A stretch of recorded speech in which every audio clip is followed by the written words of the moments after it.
Hi guys, in this video I want to show you how to install the Qwen 3.8 locally in your computer. Okay. First thing first, go here to Google. Go to Ollama.com and download Ollama from here. After downloading Ollama, install it and you can get Ollama like this. This is my Ollama, is already installed. Now, minimize this one.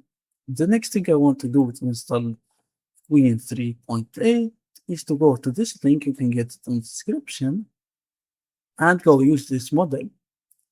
Choose Ollama. Hit copy this command. Now let's go here. Open command prompt, paste this command and enter. And this is the installation process of the Qwen 3.8. It takes some time.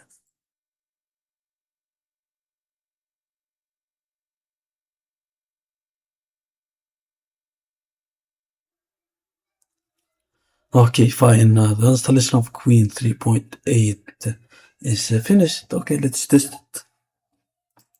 Let's say, for example, hi.